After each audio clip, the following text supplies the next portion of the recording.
Other people are going to miss what I have to say, and I think it's really important. So I'm really glad that we did this. It doesn't matter if there's 20 people here or if there's 500 people here.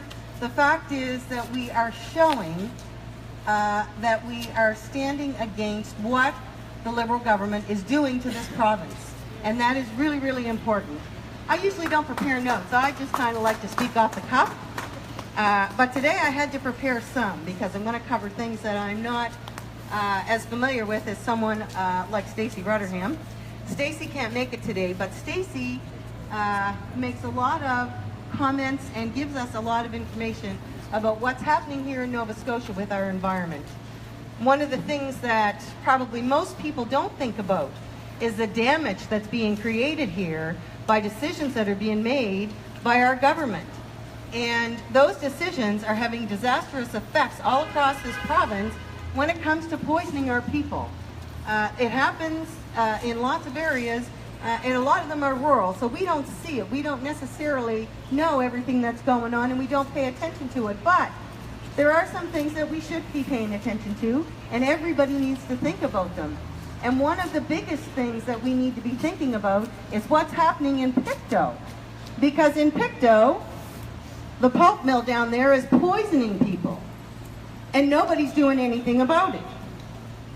And Stacey tells me that we want a government who's going to fix some of these problems.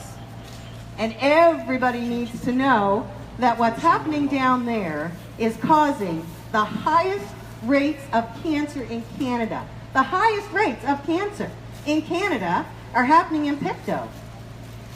And the highest rates of respiratory illness and cardiovascular disease is being caused by the pollution coming from that mill in Pictou.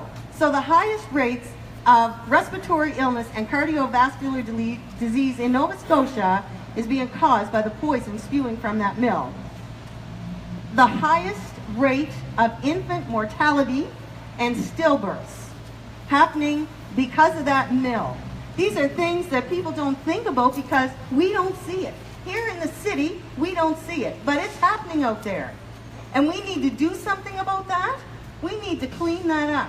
And yes, they made a commitment to clean it up years down the road, but it's going to be too late for a lot of people who are already dying and have died from that pollution. And if you think that you're not affected by it, it can travel. What's spewing from that mill can travel up to 500 miles.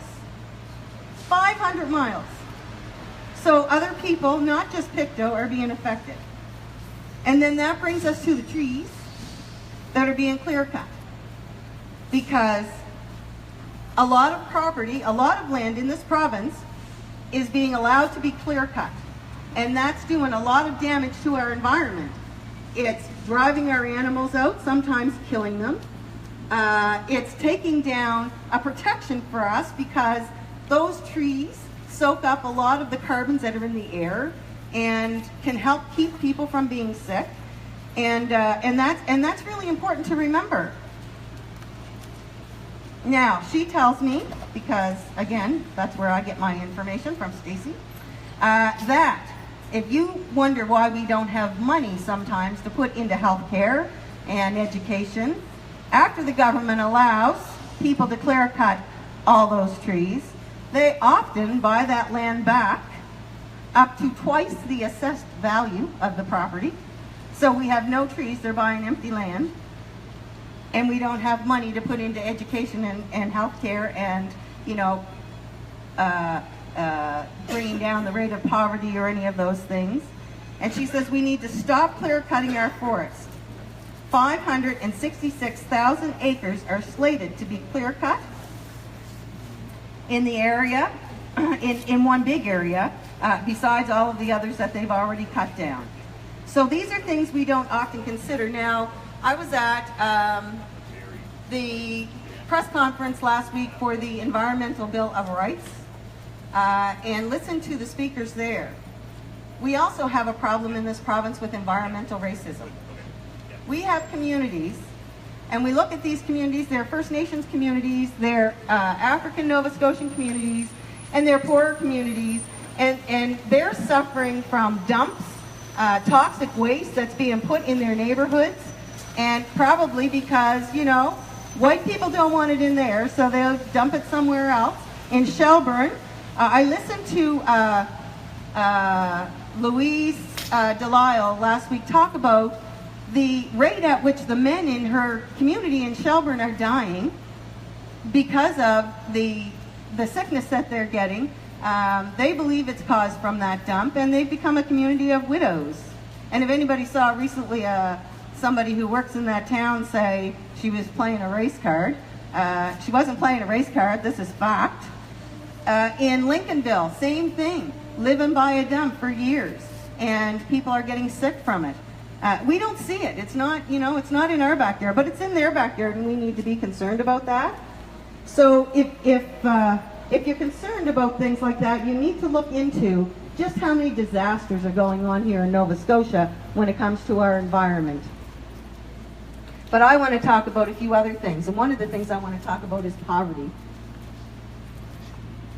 We have 43,000 people here using food banks. And our government gives Feed Nova Scotia $12,000 a year to help with those people. Well, if you figure it out, if you do the math, they're giving 28 cents to every family. 28 cents to every family using the food bank. So 43,000 people every year now using the food bank, and the government's giving them 28 cents to help them out. Okay, I have a huge problem with that.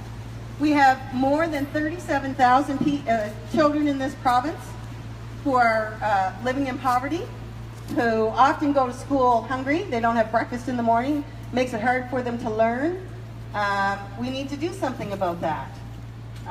You know, if you're not looking after the people that are here, the health and welfare of the people that are here, we're not going to have a province, right? Which brings us to health care. Premier said there's no crisis in health care. Well, I don't know. Just this past week, like 6 people died in a facility. We saw a news story about a woman who lost her husband, who died in the hallway of a hospital. Yesterday, I had a conversation with a friend of mine who coincidentally is in the film industry, who's been working out of the province because they killed the film industry, and his parents, both of them are not well. They're not getting care here, and their doctor is picking up stakes and moving out of the province because she's not happy with the way the government is treating the doctors. So she's leaving, so they're not going to have a doctor. So now, fortunately for them, they have the money to be able to do this, but they're actually going to buy a condo in Toronto and move so they can get medical care. So for all the people who don't have that kind of money to be able to move to a different province to get medical care, you can wait on the list, you can die like people are dying here, or you can just hope for the best because, you know, if we don't start replacing our doctors, people are going to be without doctors more than are now, and we have, what, upwards of 100,000 people without a doctor here? So that, if the Premier doesn't think there's a crisis in healthcare, then he doesn't know what's going on in this province. Another reason why, absolutely, we need to not have him as Premier. And now, the other thing is education. Since last fall, we've been here many times to rally for the teachers. We've rallied for other groups too, but we've been here many times to rally for the teachers. What happened with the teachers, the imposed contract, none of us agreed with. We still don't agree with it. We want something done differently for that, and we all know an election is coming. Every one of us has an opportunity to cast a vote at that election and have your say. And those teachers who fought so hard for kids, not just for themselves, for kids, deserve to have the respect of the government and people that they work for.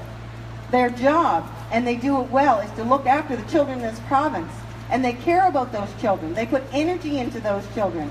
They put energy into their job. And now they have a new normal. And you know what? I'm glad they have a new normal. But I also want to see a government make that new normal better. So when the election rolls around and you get to vote for a government you know is going to make that new normal better. You can ask me later who I think should be the one. But now, today, I got a note from somebody. I get lots of notes from people all the time. And today I got a note, first thing this morning, from somebody who said, have you heard about $2 million being taken out of the Annapolis Valley Regional School Board? $2 million taken out of the school board? And I said, no, I haven't heard that. Well, that's the story that's going around down here. And I don't know what that's going to do for our classrooms. So despite the fact that we have a government saying they want to improve things and make things better, they're convinced that there's going to be $2 million taken out of that school board down there. And that means that the money is not going to get in the classrooms that's getting there even now. I also heard a story last night that they're going to change the class caps. Now they're going to have a soft cap of 28 students. And that's what? Junior high? Junior high. And that there's going to be some more combined classes. And there's going to be now 4 subjects that teachers have to prepare for instead of 3, and not as much prep time. So it's going to put more pressure on teachers to be able to teach the classes and the courses that they have. So despite all the talk about the fact that they wanted to do something better for teachers, now they're going to make it worse. So this is a fight, the teachers, the students in this province, this is a fight that has to continue going on even after the election. No matter who gets elected, right? This fight has to continue. Something has to be done. Because if we don't have a good education system in this province, we end up having healthcare issues. We end up having employment issues. We end up having issues of poverty. We end up having lots of issues if education is not structured and working the way that it's supposed to. So this fight for education has to go on. Lots of really important things that we need to be thinking about in this coming election. So when you mark the X on that ballot, make sure that you know, do your homework. That's what Broken Glass Voters is all about. You need to know who you're voting for, what they're thinking, what it is they're going to do for you. And then get out and vote for the party that you know is going to make the best choices. Listen to what they say. And I don't know who I'm supposed to turn this over to, but I'm going to turn it over to somebody. Thomas. Anyway, thanks for coming out. One more thing before I go, I have to say this, because I wanted to say this at the start and I forgot. People threw stuff at me today. I had to do so it changed my whole thing.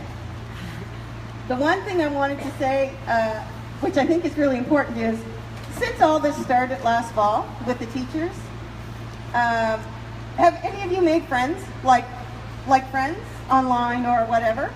I wish we had 500 people here, because I'll tell you, this would really show you something. I think that all of us who have been online on social media, whether it was the teachers or the Broken Glass Voters, some other social media things as well, we've made some friends. We talk to a lot of people, we get a lot of messages, and we've got something going back and forth now here in Nova Scotia, which we've never had before. So if there's one thing that we can thank the Liberal government for, and I like to give credit where credit is due, if there's one thing we can thank them for, it is bringing Nova Scotians together as a group to fight against them.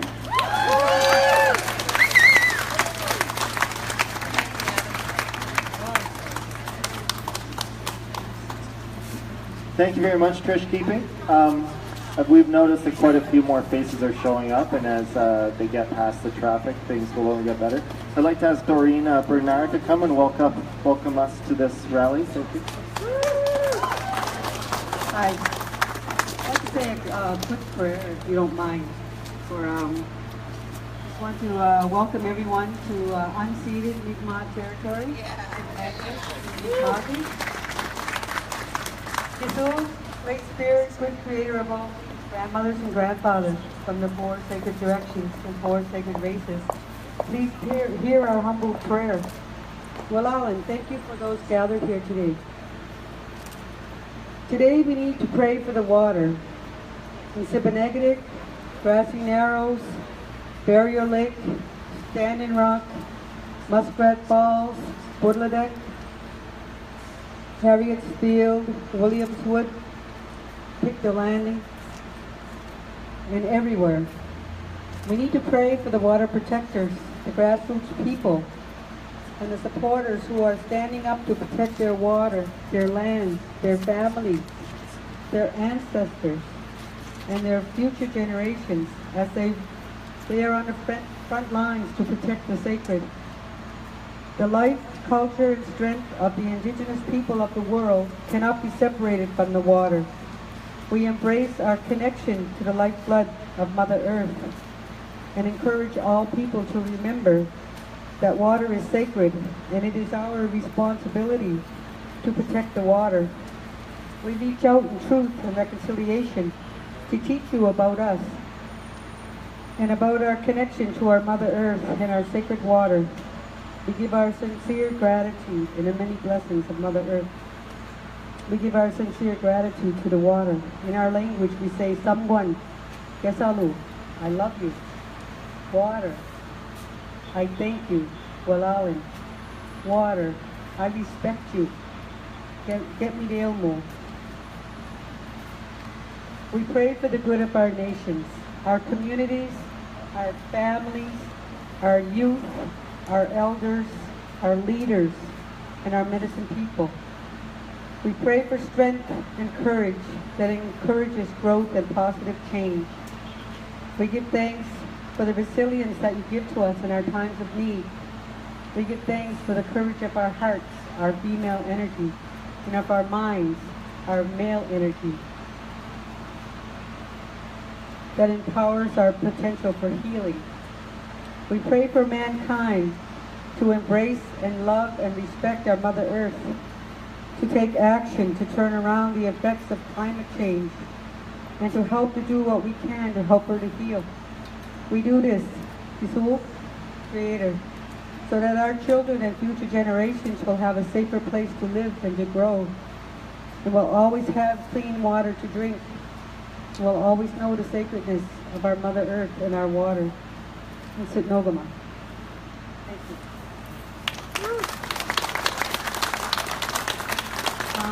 Thank you for inviting us here to say a few words, but I was thinking more about the environment, what's happening to Mother Earth. Here in Mi'kma'ki, we have several, like we talked, that were mentioned earlier, corporations that have destroyed the water and the air and the land in our territory.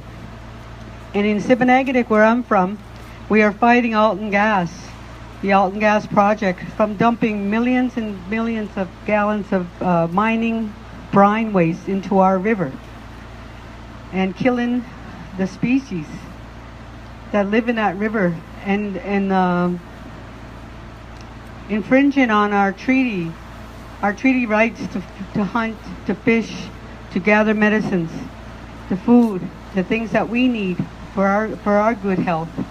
And everyone that lives along that river, that uses the river for recreation, that uses the river for their livelihood, and that lives off of the river.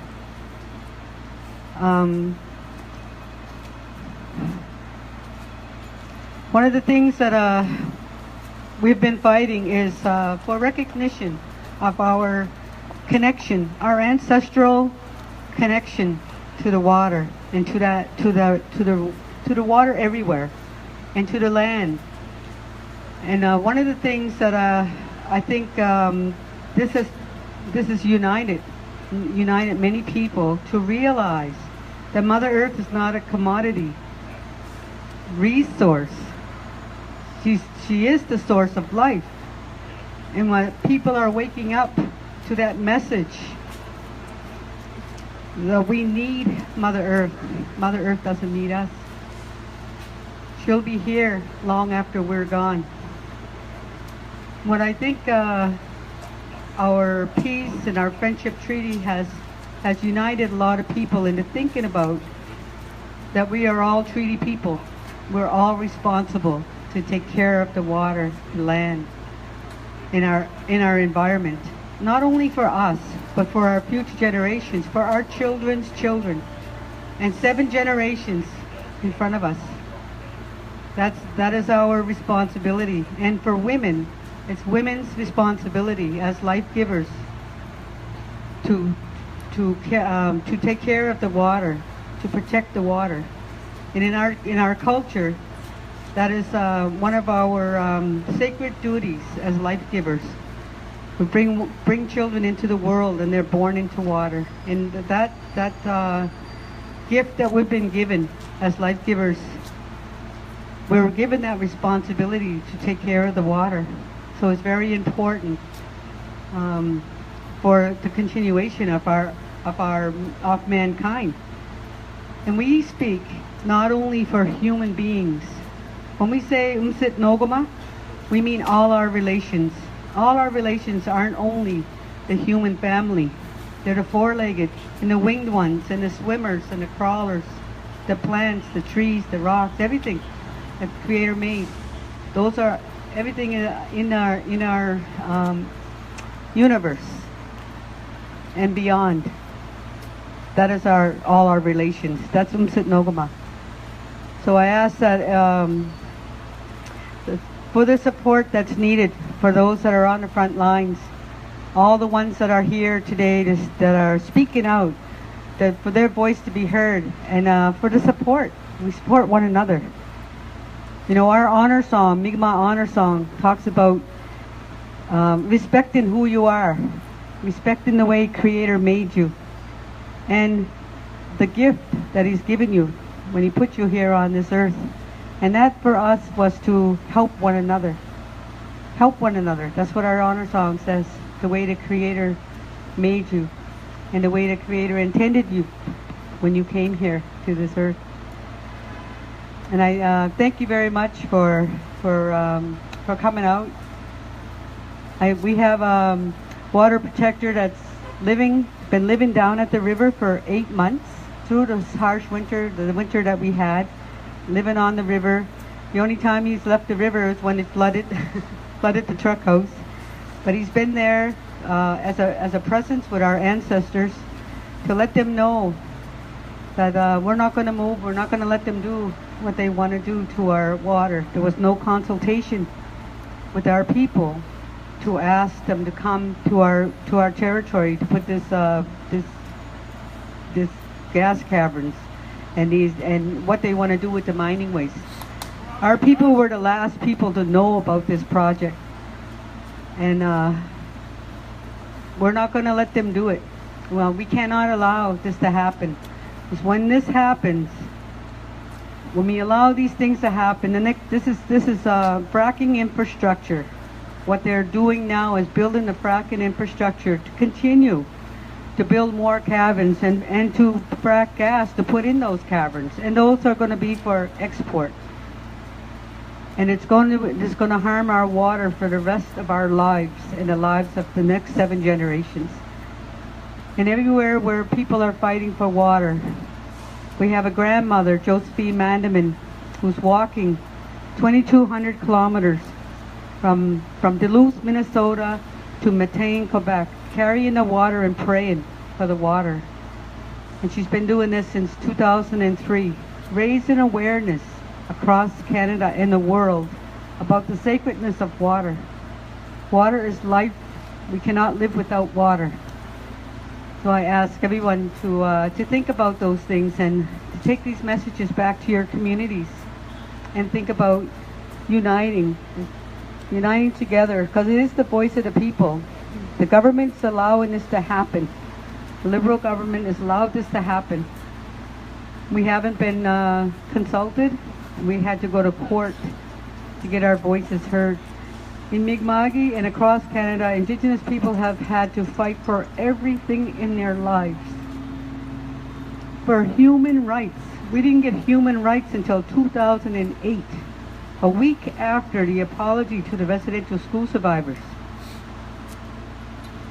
That is when human rights on reserves apply to people living on reserves. In 2008, we fought for our education. We're fighting for child welfare. We're fighting for not only the things that sustain us, our fishing, our hunting, all those rights that sustain us. We've also had to fight for health care. We have the poorest, like what the last speaker said, you know, about the highest rates of cancers, the highest rates of diseases in our communities due to poverty. So we have been fighting all our lives. And if Canada can put millions of dollars into their 150th birthday celebration, while people are starving, while people are going hungry, people don't have clean drinking water, there's something wrong with this government. Thank you.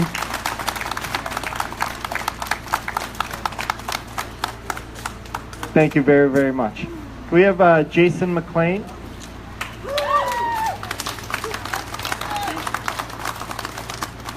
Good afternoon, everybody. I'm Jason McLean from the NSGEU. We have 31,000 members across the province, and we've been waiting to unelect Steve McNeil since 2013.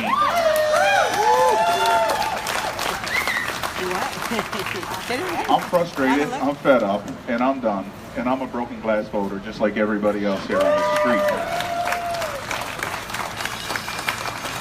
We have Bill 30, Bill 37, Bill 100, Bill 148, Bill 75, and ultimately Bill 69, which Bill 1 turned into.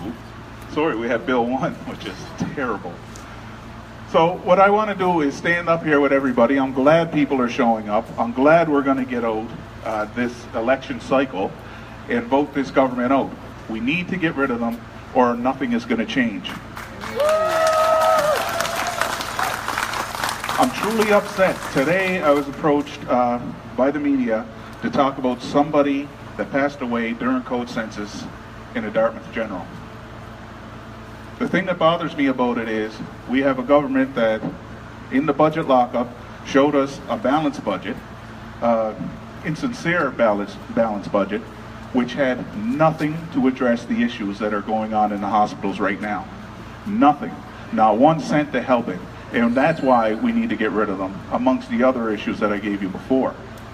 So, what I ask everybody to do is talk to your families and friends. We've been working day and night for the last while, putting together a political action plan to talk to every NSGEU member that we can, to give them the information on everything that this government has done that negatively affected workers and Nova Scotians. And what we're doing is we're giving them the ability to talk to their families and friends to take out this McNeil-level government. So thank you very much for letting me have an opportunity to speak. Please talk to your families and friends. We cannot do it alone. We need to get a movement going to get rid of these guys and get rid of them as soon as possible. Thank you very much. Thank you very much, sir. We have Jamie Bailey.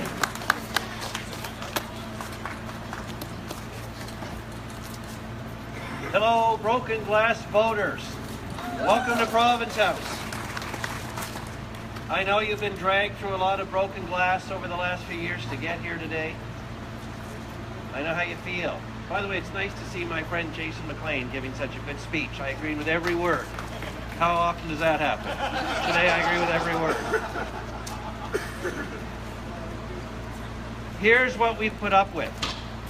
If you're an aging doctor who wants to retire, you have 5,000 patients and you're worried about them, Stephen McNeil says there's no help for you and there's no plan to look after those patients and make sure they get the doctor they need. That's being dragged through broken glass.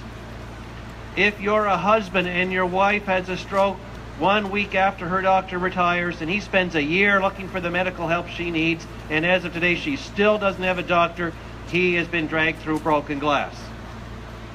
If you're a film worker, a young film worker, and that was your job, and you love to work and make movies here in Nova Scotia, and all of a sudden, without any warning, your job got cut out from under you, you have been dragged through broken glass.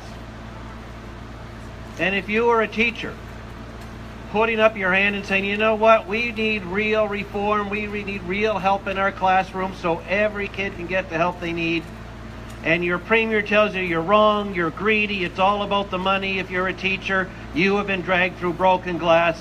That's why we have broken glass voters in such numbers across this province.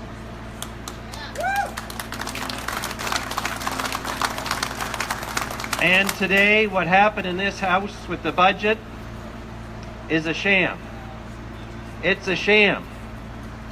Stephen McNeil told all the voters of Nova Scotia that they had to cut back, that they had to do with less, that their needs of doctors and teachers and better classrooms had to wait, they had to sacrifice. And today was supposed to be the day we saw the plan for how all that would work. But instead of showing us that that was leading to something good, we've seen in the last month and a half that whatever savings they actually had, they spent all of it in the last month on their own pre-election plan. That's not what people wanted. That's broken glass voters for all of us. That our priorities, better classrooms, better schools, better hospitals, they go to the back of the line. Well, their one priority, their own re-election, goes to the front of the line. That's why you're here today. So let me tell you this. There is a better day coming. This province is so much better than that. I believe that we have a great future if we have a government that sees the issues in our hospitals and wants to work with doctors, and wants to work with nurses, and wants to work with our healthcare providers to make things better. And if we have a premier and a government that wants to work with job creators, whether they're in the film industry or any other industry, to make more opportunities for young people and keep them here at home.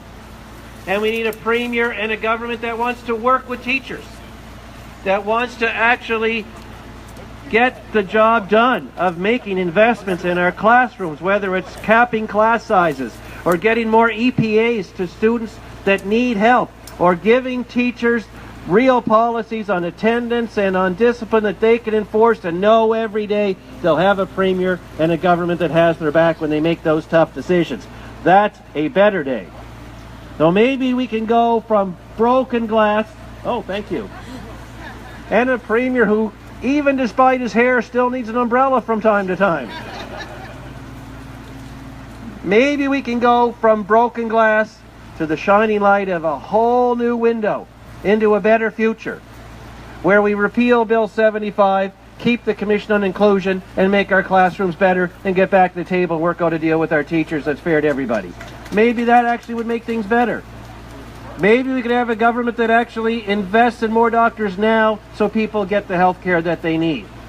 And maybe we'll have a government that works with healthcare providers in our hospital to make sure that when you need help, when you go to an emergency room, you're not left in the hallway for days at a time. All of that is within our grasp. If we have a government that doesn't drag people through broken glass, but rather works with them to make things better for our time and for all time. That's what the next election, which is probably going to be in the next couple of days, is going to be all about. So I want to say this to you to wrap up. I know how you're feeling. I know how you've been treated. I know what being dragged through broken glass means.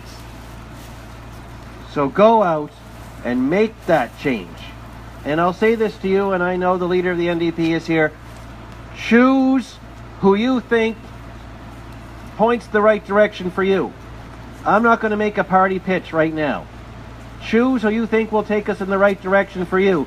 But whoever you choose, make sure that choice puts in the past the broken glass policies of the McNeil government. So thank you all very much for keeping up the fight.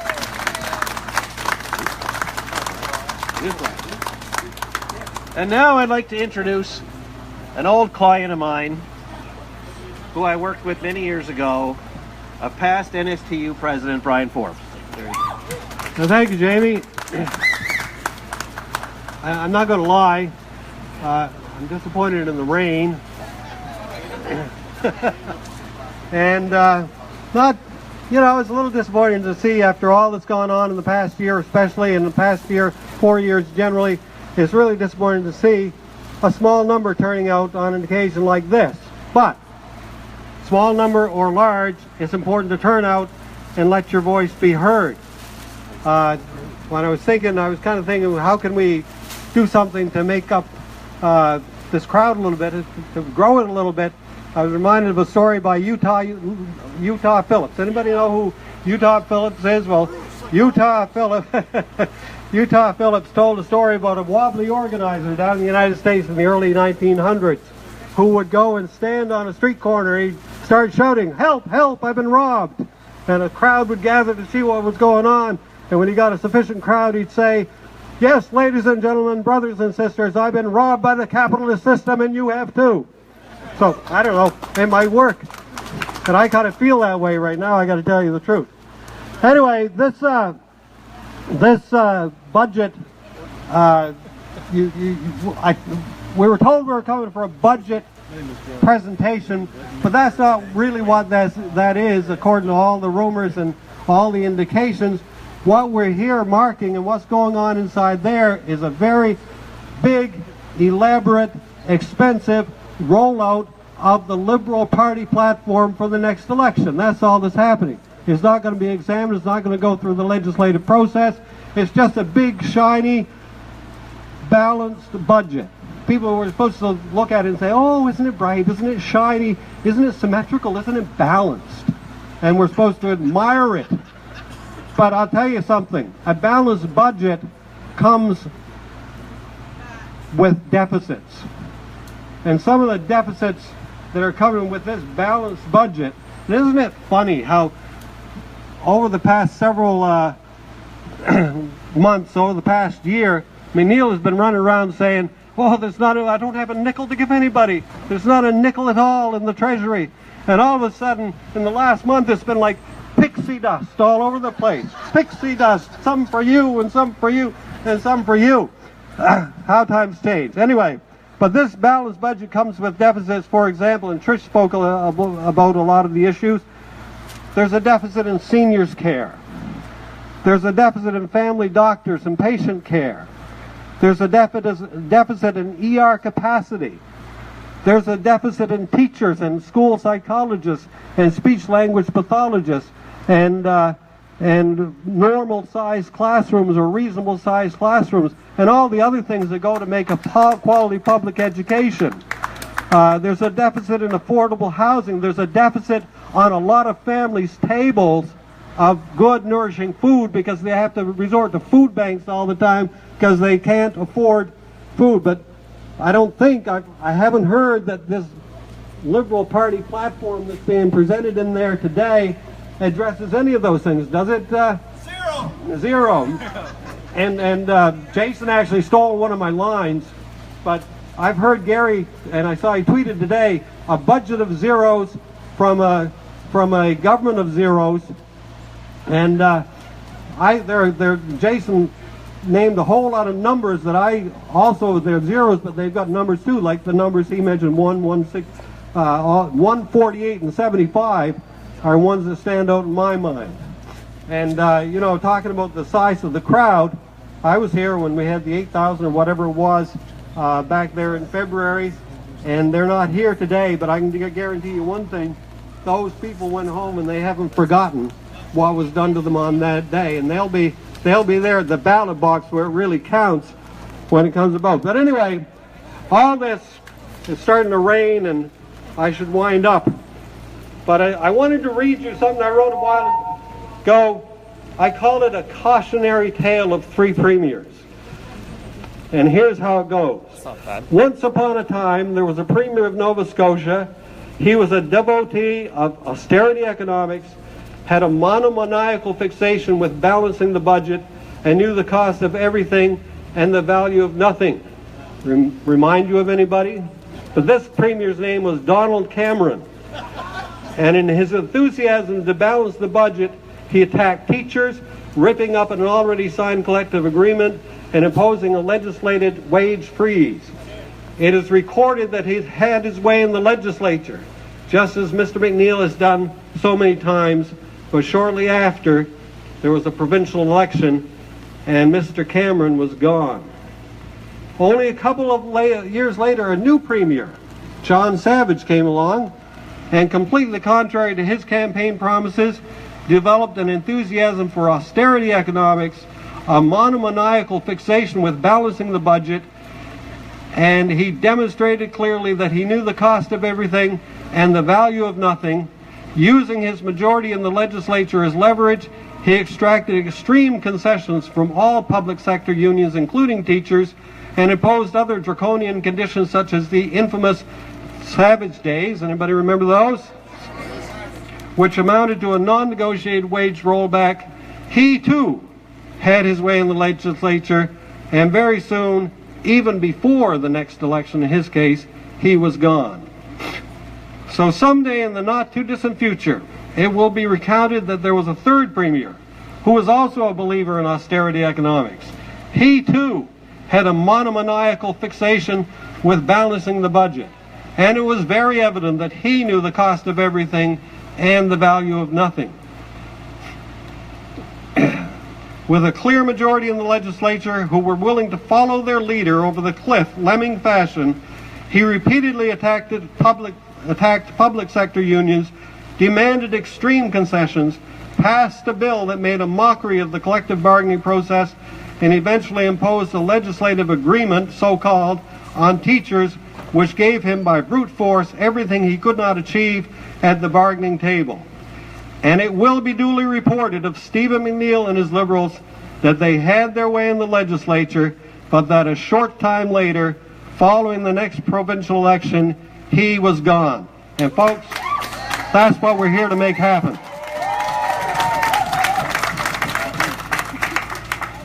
Thank you, Brian. We have Gary Burrell. Thanks. Well, the last time that the friends of teachers and of public education in Nova Scotia were gathered in this spot right here was one sorrowful day in the history of democracy in Nova Scotia.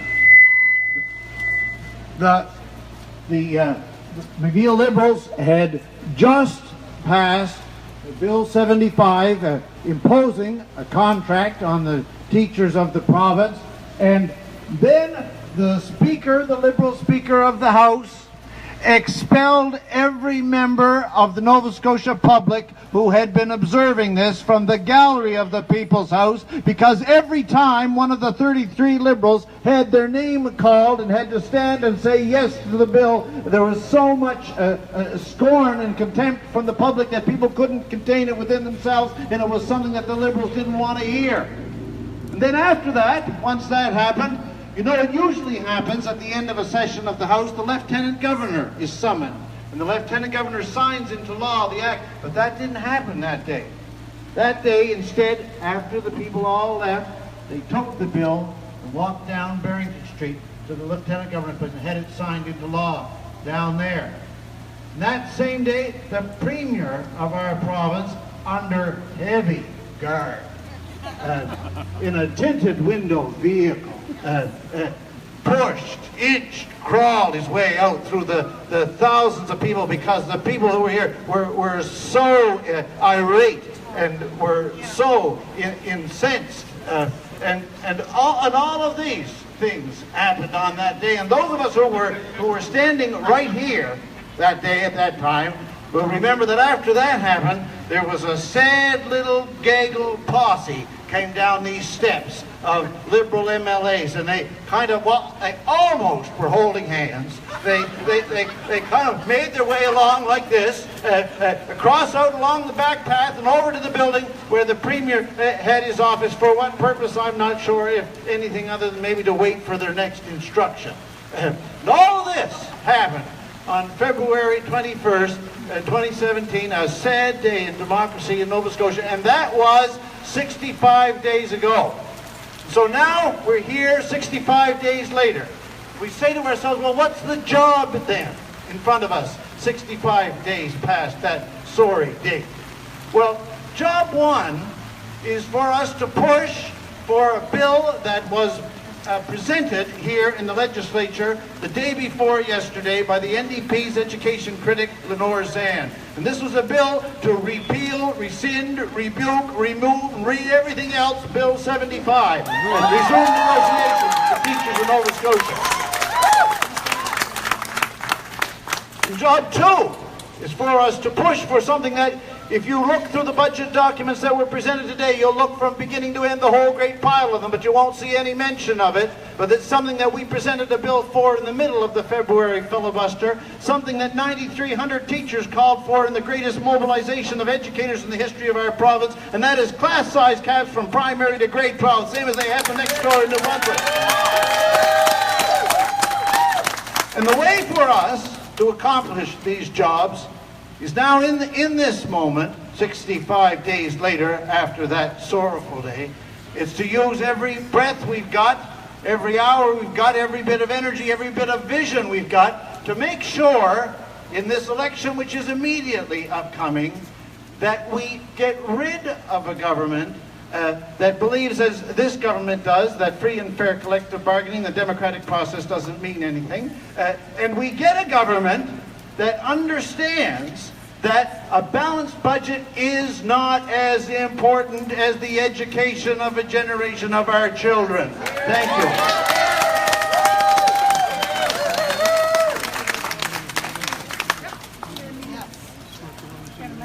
I'm Sherry Abriel, and I'm speaking for the NSTU today. Nice to see you all out here on this rainy day, and thank you to the previous speakers. I'm going to borrow a phrase from Gary Burrell.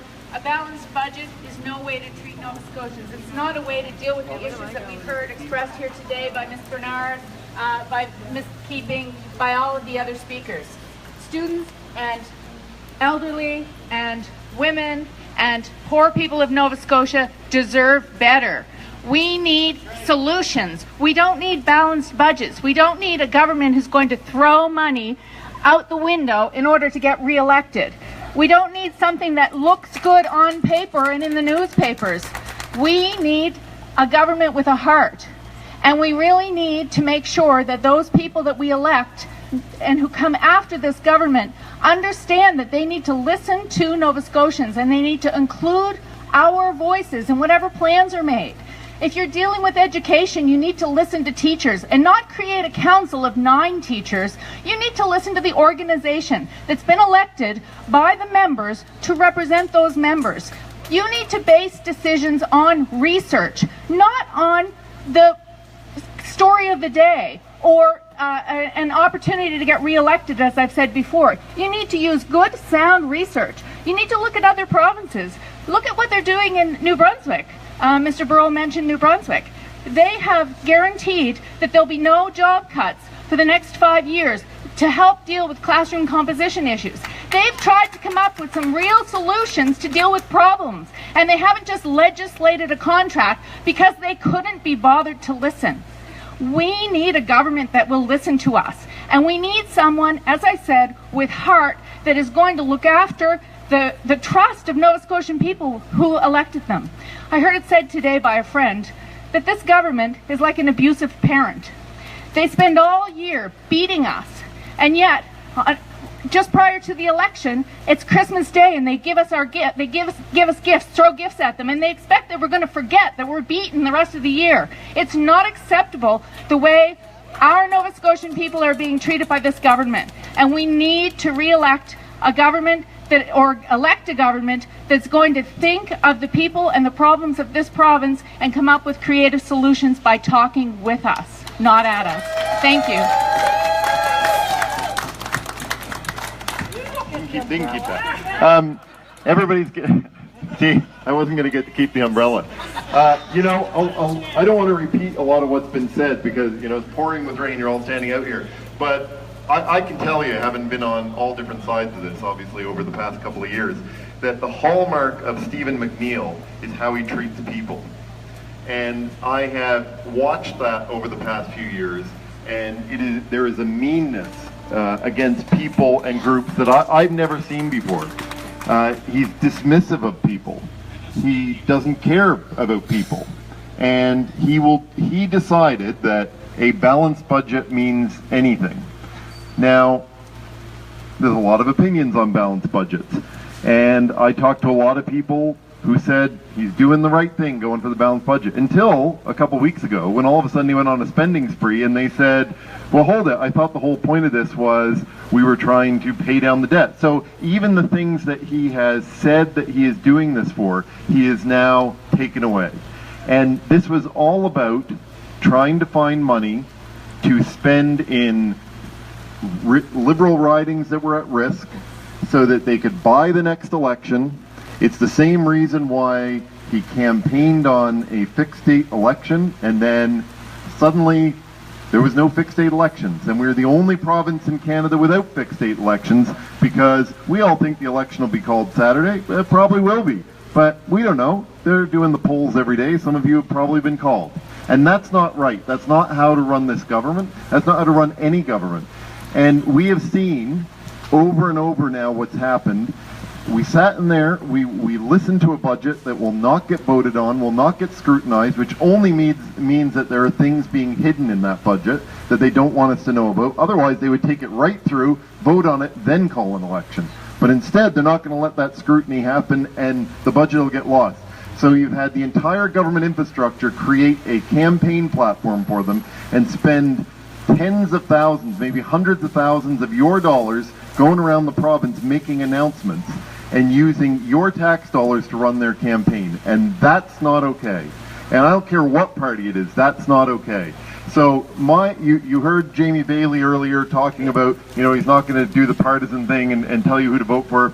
I think, I know Jamie and I know Gary, and I think they're both decent people. Here's my advice to you, and I can say this because I'm not part of any party at the moment, is when you look at ridings, if you really want to defeat this government, if you really want to have seats lost, then it's going to mean voting strategically. And it's going to mean figuring out who is the best option to beat the incumbent Liberal in a given riding. And that is how you're going to defeat them. If you go out and split the vote, if you go out and don't vote, then they will win again, they will get a majority, and it will be 4 more years of this. I promise you that's what will happen. So everybody needs to work together. If everybody's goal is truly to not have McNeil as the Premier, voting strategically will almost certainly result in a minority government of somebody, and it will give the people far more control in this. That's what I have to say about it. Thank you very much.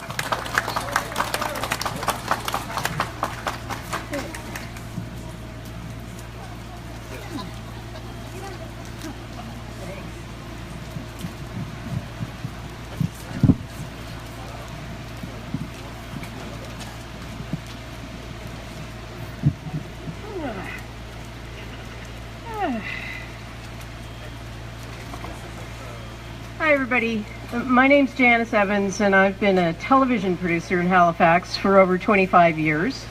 My company, Creative Atlantic, made its last TV show after Stephen McNeil took office. So in a very competitive business, we survived everything but him. In my mind, the film industry was the canary in the coal mine. We were the first to truly understand the way Stephen McNeil does business. First, he ran for election with a platform promise to support the film and television tax credit. Once he secured our votes, what was one of the first actions he took upon taking office?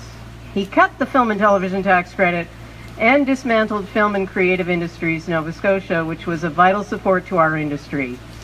He got our votes and then he stabbed us in the back. No warning, no consultation, no research, no intelligence, and certainly no compassion. Does that sound familiar to anyone here today? I'll tell you one good thing that has come out of this that other people have mentioned as well. We've all pulled together, and I think we're really beginning to perfect the protest rally in Nova Scotia. So what did Stephen McNeil do once it became clear that dismantling the film industry was a bad idea? Did he fix this catastrophic error? No. He dug in his heels, he lied to us, he lied about us, he misrepresented our industry, and he tried to pit one Nova Scotian against another for his own political survival. Divide and conquer. Does that sound familiar? So our proud industry developed here over a 30-year history of punching well above our weight in a highly competitive national and global industry, and we are a major contributing economic driver to this province, a $180 million industry as shown by PricewaterhouseCoopers. We weren't the enemy. As Stephen McNeil told it then, we couldn't afford the film industry. He told Nova Scotians we could either have film and TV or help for autistic kids. Talk about divide and conquer. Truth is, we help to maintain healthcare, we help to maintain social services, we are contributors to Nova Scotia, and we bring people to Nova Scotia. Thank you. We don't harm the environment. We support small towns and small businesses. We give people reasons to live here, and we're good, hard-working people that promote Nova Scotia to the world. We'll never know how much money was lost when the tax credit was cut at the exact moment when our counterparts in other provinces were having record banner years. People have moved away, people are still out of work, and people question if they want to live here with leadership that has such disdain for its own citizens. And again, I ask, does that sound familiar? It's 2017, our industry is starting to rebound, but because politics and power are a priority, we don't know what will happen next, and we need stability. We need politicians who know what they're doing and who consider the consequences, who consult, who are honest, and who put good policy over politics, power, and PR. McNeil has brought us together. He's revealed himself to all of us. We demand better. We demand consultation. We demand negotiations. But first, we need to work together to get him out. Thank you.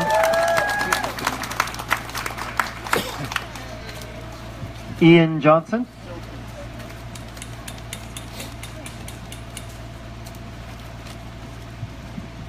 Thank you, everybody. Thank you, Thomas, and great to be with you even on a wet day like this. Friends, sisters, and brothers.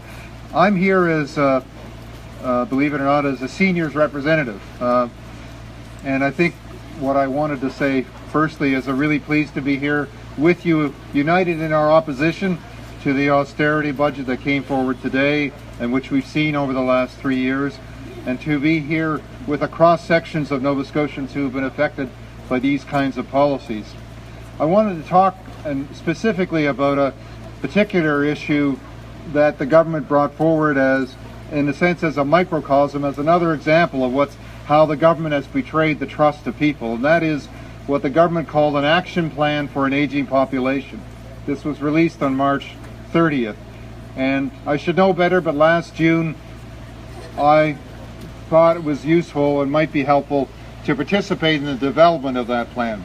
But I quickly became discouraged when I saw what happened with the so-called consultation process and then later, recently, the final outcome. I don't think this plan should go ahead.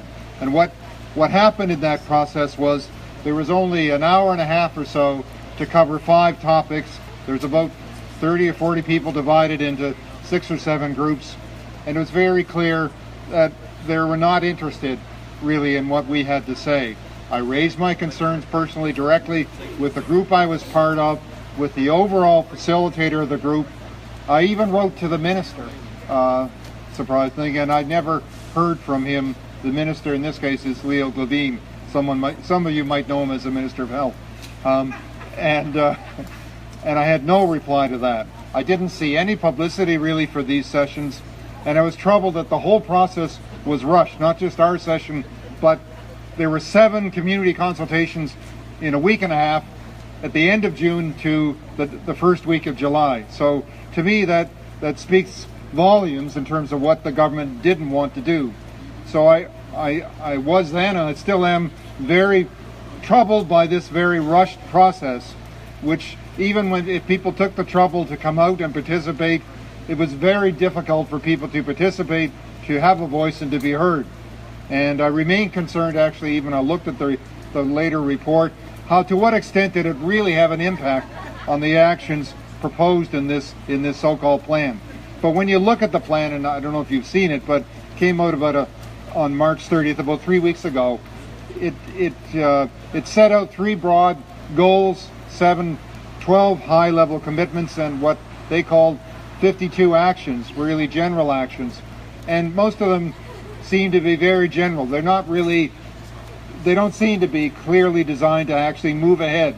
So you hear things like, and who can disagree with the idea of educating employers about the advantages of hiring and retraining older workers in all their diversity, or helping older workers who face challenges in re-entering the workplace, including those of age 65 or more. Develop a comprehensive approach to improve the health of all Nova Scotians. Develop a community-based transportation strategy and solution for Nova Scotia. Those are fine, but there's no specifics about what this really does. So for me, it raised, and I think other people, more questions than answers. What do they really mean? How will it be implemented? And how will we know we've actually made progress? And in addition to that, there are several major gaps.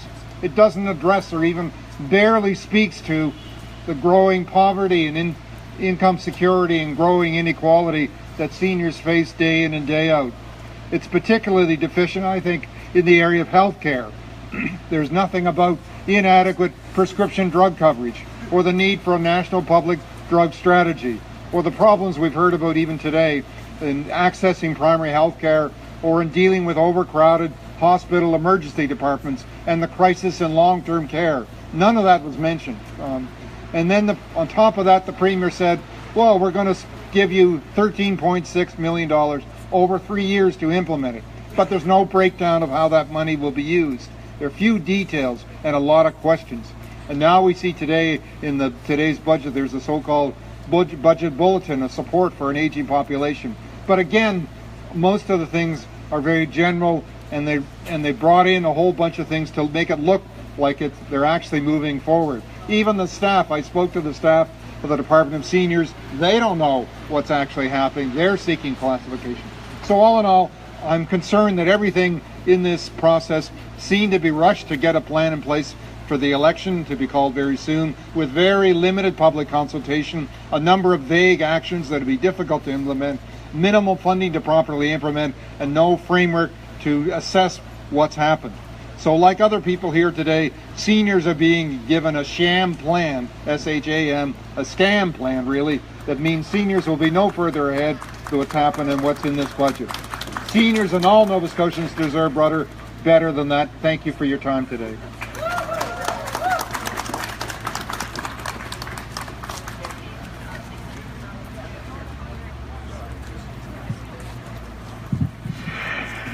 Sisters, brothers, friends, and comrades, my name is Tony Tracy. I'm the regional representative for the Canadian Labour Congress, representing 3.2 million workers from coast to coast to coast. I bring greetings on behalf of our national president, Brother Hassan Yousaf, who's asked me specifically to bring greetings to each of you and to let you know that the Canadian Labour Congress and our affiliate unions stand with you as we fight this McNeil government. Friends, our Canadian Labour Congress convention, our triennial convention, is coming up in just over a week. We're going to have somewhere, I don't know the numbers right yet, but somewhere between 2,000 and 5,000 delegates getting together in Toronto, leaders of local unions from around the country. And I know one of the issues that we're going to be discussing is this Nova Scotian austerity liberal government. Yes. And I know in the last 3 and a bit years that I've been taking calls from trade unionists from Victoria, BC to St. John's, Newfoundland, asking, what is your Premier doing? Sisters and brothers, friends, comrades, I've been asked to bring a few regrets as well as the greetings from President Hassan Yousaf. Brother Danny Kavanagh, the president of the Federation of Labour, was feeling unwell after the budget lockup, and I'm sure, you know, it probably wasn't just the lockup, but he was feeling unwell, and so he had to go back to Truro. My brother Kavanagh extends, you know, his solidarity. He really wished he could be here with you today. in Truro. I've been in Truro for the last week with the Nova Scotia Nurses Union, and Sister Janet Hazelton of the Nova Scotia Nurses Union has asked me to extend greetings on her behalf as well. She is just wrapping up their annual general meeting in Truro right now. And Sister Nan McFadgen, the president of CUPE Nova Scotia, has asked me to extend greetings on her behalf as well, as she is otherwise detained and not able to be here, but she certainly says that she's standing with you here in solidarity. I want to talk very briefly, only for the next hour or two, about the McNeil government and what we've seen with this budget. I want to start off by saying that in just over 100 years in which trade unions have been legal in not just in Nova Scotia, but in Canada. Because of course, we formed without laws allowing us to form. We formed because workers come together when they have to come together to make life better for themselves. We didn't have laws that allowed us. In fact, it was illegal to have trade unions up until 100 years ago. But from the point at which trade unions were legalized 100 years ago, from the point at which the public service in Nova Scotia was allowed to form unions, civil servants were allowed to form unions just over 50 years ago in this province. From that point on, we have never had a premier that has signed 0 collective agreements with any union local in the province. 3.5 years we've gone, a full term of government, 0 signed collective agreements. There are hundreds of agreements expired. Long-term care, nursing homes, NSGU, civil service, the Nova Scotia Nurses Union, who I was with for the past week in Truro, CUPE, SEIU, many, many others, hundreds of collective agreements that are expired, 0 that have been signed, negotiated and signed by this province. What has Stephen McNeil done? He's imposed collective agreements. He's put in with Bill 75, previously, Bill 30, Bill 37, Bill 148, has the effect of removing workers' constitutionally protected rights to be able to negotiate an agreement. Negotiate, sit down at a table, negotiate an agreement, or go to an arbitrator and have an arbitrator that you can argue a case with and have an arbitrator make a ruling. He's not allowed that process to take place. And sisters, brothers, friends, and comrades, I'm here to tell you that that's illegal. I'm here to tell you that the Supreme Court of Canada has said several times in Saskatchewan, in British Columbia, case of the British Columbia Teachers Federation, Saskatchewan, public sector workers, and other cases, in a trilogy of Supreme Court cases and beyond, the Supreme Court has said that governments cannot unilaterally impose collective agreements on workers without their ability to negotiate or arbitrate or use the bargaining process. Sisters and brothers, this premier says this budget is balanced. I'm going to tell you something. It's not. And why isn't it balanced? There's a whole number of reasons why it's not balanced. I'm going to talk about workers. So, there have been 0 signed collective agreements. And you know, and I know, because I work with them, that unions that have been affected by Bill 30, Bill 37, Bill 100, Bill 148, Bill 75, and the other anti-union bills have filed court challenges against these bills. And we're working our way slowly through the courts. And it's going to take some time, sisters and brothers. The BC Teachers Federation case took some 6 years. The health services case in BC took 7 years. It takes a while to get back to the Supreme Court to make the same arguments that our sisters, brothers, friends, and comrades in other provinces have already made. But in 6 or 7 years, we're back at the court. And what happens then? Tens of millions of dollars spent in lawyers, judges, and new awards for the workers who lost what McNeil himself and the finance minister have said is $100 million. They say they have saved $100 million by removing the constitutionally protected right to strike, by removing the ability to bargain a contract the way that we are allowed to as per the Constitution, Section 2D. That money is going to get spent. It's just not getting spent today. Sisters and brothers, it's not a balanced budget. Because somewhere, a year down the road, 2 years down the road, 3 years, maybe it's 7 years down the road, those pieces of legislation are going to be overturned. We're going to be back to the bargaining table, And as in the case of the BC Teachers Federation, tens of millions of dollars are going to have to be put back into the system that they're not budgeting for today. Furthermore, they're giving us little bits and pieces. We've seen it over the last few weeks. Little announcements, and of course the budget today.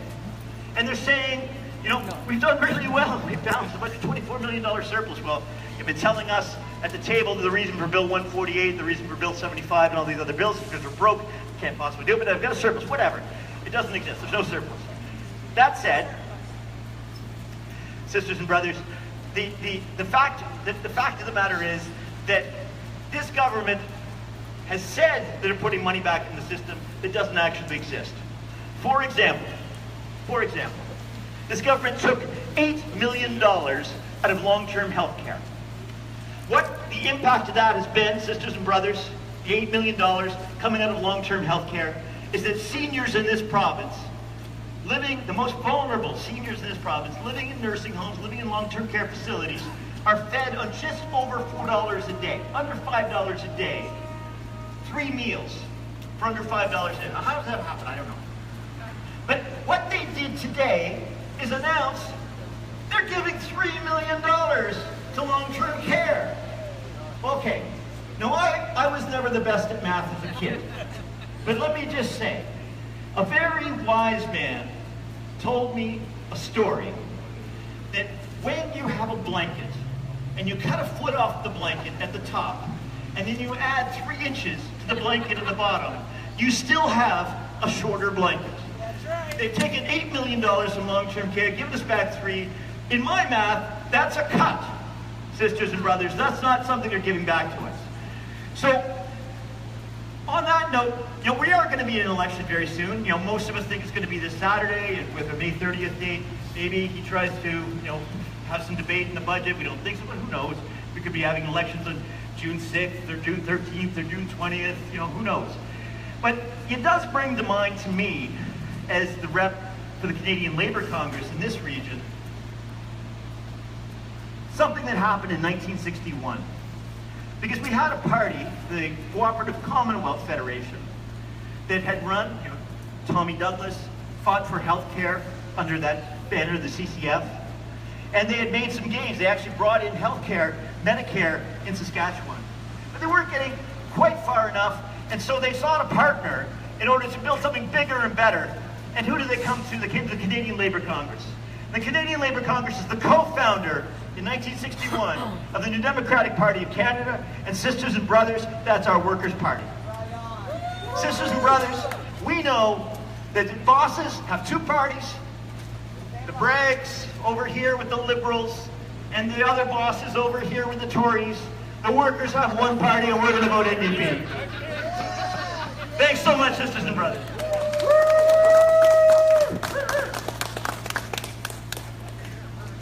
All right, Thomas Trachtenberg.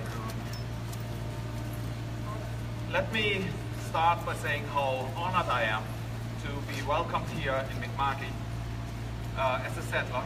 And I did read the treaty. It said clearly you're sharing your land with us under the promise that we keep it for our ancestors and for all of us. And I'm still learning, and so thank you for welcoming us here. The other day, someone called me a politician. I was so upset. All right, being a leader of a political party might not help, but it was, you know, actually politics means that we are discussing the state of our, the affairs of our state. And I guess it has a different meaning too, that you have to be smart to, you know, just put out lies. And like McNeil, he is a big fan of keeping everything secret. And I thought, well, you know, the reason I'm here, I'm actually really don't fancy this job. I have a good job. I'm actually a scientist. And I'm here because I have kids and because I read the papers and I see that we are just heading towards the wall. So I'm glad that actually I learned a lot from the teachers. They showed how you know, with all the stories I read over the last several months in which state we are. And I'm glad that many of my friends got much more alert and are willing to come out even on a day like this. So this is really, really good to know. I grew up in Germany, very close to an area where there was a lot of coal mining.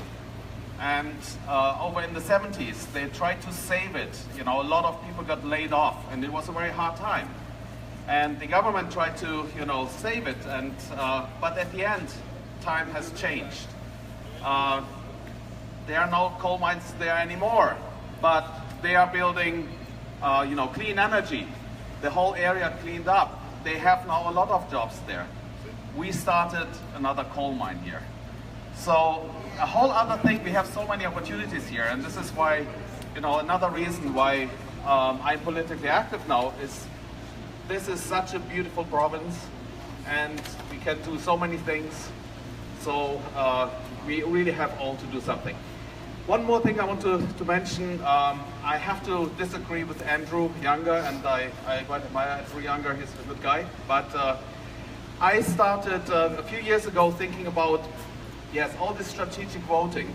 But you know what? You can't do wrong with wrong. You can't do right doing things wrong and wrong, double negative or something like that.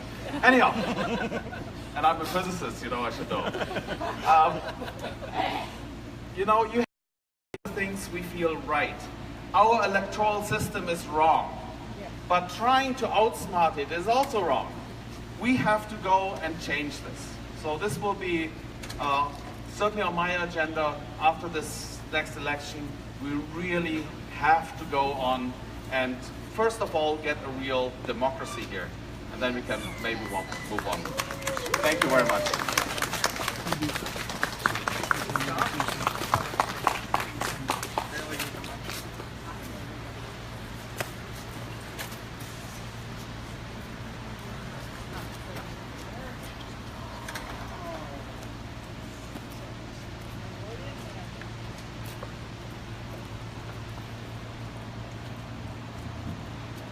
Good afternoon, everyone. My name is Scott Downey, and I'm here on behalf of Solidarity Halifax. Solidarity Halifax is a membership-based anti-capitalist organization based right here in Halifax. We see capitalism as an unjust economic system that puts profits ahead of the needs of people and the planet. We create space to respectfully debate and promote strategies for opposing capitalism through public events, actions, and campaigns. That's not normally how I introduce myself, but it's not a normal day. Since 2013, the McNeil Liberals have pursued a balanced budget and so-called fiscal responsibility at the expense of the majority of all of us. Using the false claim that there is not enough wealth to go around, McNeil Liberals have cut funding for nursing homes, cut funding to community organizations and nonprofits, gutted the film tax credit, and refused to negotiate a single contract with any public sector union. This form of government's failed to improve the quality of life for most people in Nova Scotia. It has seen rising poverty rates, huge jumps in tuition, a lack of opportunity for anyone except the wealthy and well-connected, and the deterioration of our natural environment. It is clear to all of us that a dramatic change is necessary to build a society that is more equal, fair, and just for all of us. While defeating the McNeil Liberals in the next election is an important step, the change we need and deserve cannot come through elections alone. We believe that deep, meaningful change in our society can only come from below, through the collective actions of the masses of people. Change cannot come from above by any premier, MLA, or bureaucrat, no matter how well-intentioned. The kind of change we need, the kind of change we deserve, the elimination of capitalism, will never come as a result of an election. It can only happen when the working classes, the 99%, you and me, take the power back to control our lives, our workplaces, and our communities from the ruling class, the 1%. But elections are important. Solidarity Halifax does not endorse any political party or candidate. However, we would not say that all parties are essentially the same. There are historically and presently significant differences in parties with social democratic roots, like, for example, the NDP, and parties of the ruling classes, such as the Liberals and some other folks. These differences do matter in our lives and the lives of thousands of our friends, families, and co-workers and neighbors. The McNeil Liberals have worked themselves out trying to convince us that the province is broke and drastic cuts are necessary. But this is a lie meant to continue the enrichment of the rich and the impoverishment of the poor. Rather than point their finger at the real culprits, corporate Nova Scotia, McNeil Liberals want to blame you and me. They especially want to blame public service workers who, through unions, are fighting back, like nurses, teachers, and health technologists. We are told to resent other regular people because they have pensions or decent jobs, when we should be going after the big fish. As Halifax journalist Tim Bousquet likes to joke, the government wants us to believe if only everyone was paid less, we'd all be rich. And it doesn't really work like that, does it?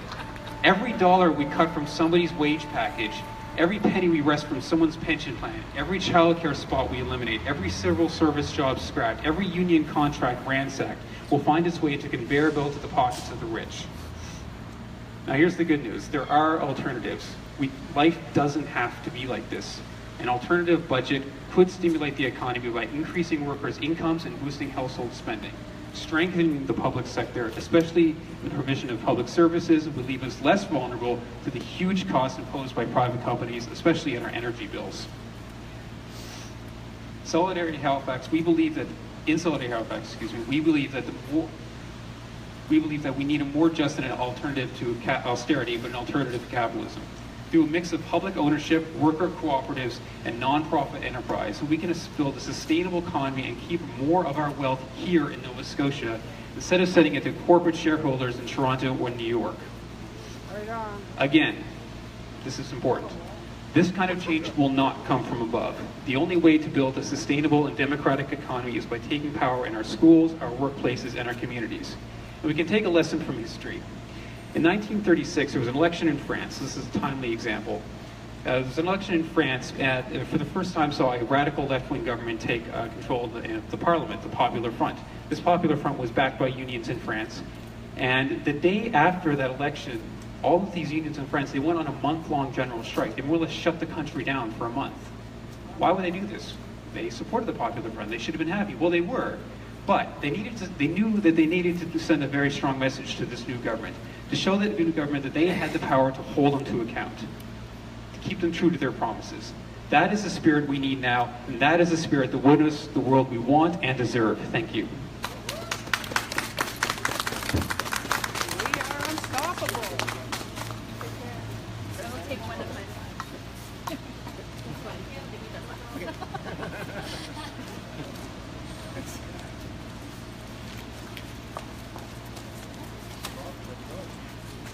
Well, thank you very much. Thank you to those of you who have really stuck it out this long, even after spurts of rain. Here in Nova Scotia, we really have rallied in just about every weather over the last few years since 2013. I remember when the film sector workers were having their huge rally around Province House. It was probably one of the first very warm days of that season. It felt like summer had just happened. And I know that with the recent teachers' dispute, we were out here climbing over snowbanks. Yeah. So, in a way, though, I'm glad we're dealing with rain and not snow at this point. I think that would be just a little too depressing late in April. So, my name is Suzanne McNeil. I am the president of the Halifax, Dartmouth, and District Labour Council, and I bring you greetings of solidarity from the 23,000 of our members, unionized workers across the Halifax Regional Municipality. We work in every sector of the economy, and the work that we do keeps our communities healthy and thriving and functioning. I find it very interesting, the timing of this budget. As previous speakers have referred to, it is an austerity budget. It features a sham surplus, and it is being balanced at the expense of our children's well-being, of patients' well-being, of the well-being of our communities across this province. This budget comes the day before the day of mourning that we celebrate nationally. The day of mourning for workers killed or injured as a result of an accident in the workplace or by way of being sick because of their working conditions. And there's a really important connection between austerity economics and workplace safety. Many of us know in our workplaces that our ability to perform our jobs safely and so that we aren't damaging our health is directly related to things like staffing levels. It's related to whether the buildings that we are working in are safe. And it's in many ways related to the levels of funding that each sector and workplace gets from this government. We're coming up on the 25th anniversary of the Westray disaster. I remember exactly where I was when I heard the news. I was a child in elementary school. I come from the former coal mining town of Glace Bay, and every single one of us kids knew about what it was like to have parents working in the mine, and we knew that for the people who died in that disaster, it felt like it could have been one of our parents. And so this government will likely be saying a lot of great words about how important workplace safety is tomorrow as we remember that disaster and remember the 1,000 or so Canadians who die on the job every year.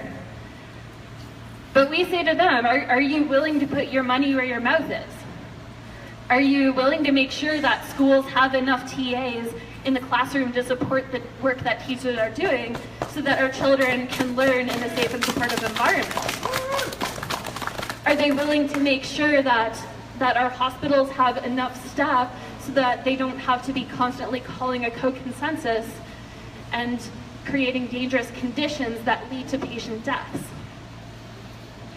Are they willing to make sure that our roads are safe? And one of the very first things that this Liberal government did when I first got in was they put the politics back into our paving. One of the things that we had in this province was a paving plan that made sure that the roads were being fixed not due to whoever represented a certain riding, but based on need, based on which roads needed to be done. And that was one of the first things that this Liberal government got rid of.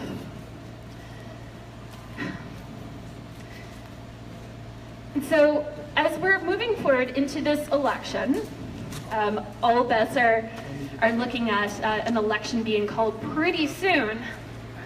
We absolutely need to think of getting rid of this government. We cannot let ourselves send the message that it is okay for a government to treat us this way and have them get back in power. But as so many speakers have also said on this stage before I came up, we also need to be thinking about next steps. We cannot let the same governments get back into power, governments that are constantly devaluing the work that we do to keep this province running. There's a great little cartoon that oftentimes circulates on Facebook, and the wonderful Labour publication rankandfile.ca just let out an amended version that I think really improves the politics of it. But this little picture shows two sets of people were waiting at a bus stop, and each of them being a parent and a child, and they see a worker across the street sweeping garbage off the street in order to clean it up, and one parent says to her child, make sure you study hard, otherwise you'll end up like him. And the other parent says something that refutes this. But really, one thing that this cartoon shows is it gets at some of the ways that we are being taught to devalue the work that our neighbors do. We're taught to resent teachers, saying that, oh, they have a good job with benefits and they get summers off. I'm running out of power, so I'm going to have to call it quits. The kind of conditions that they are facing in the classroom.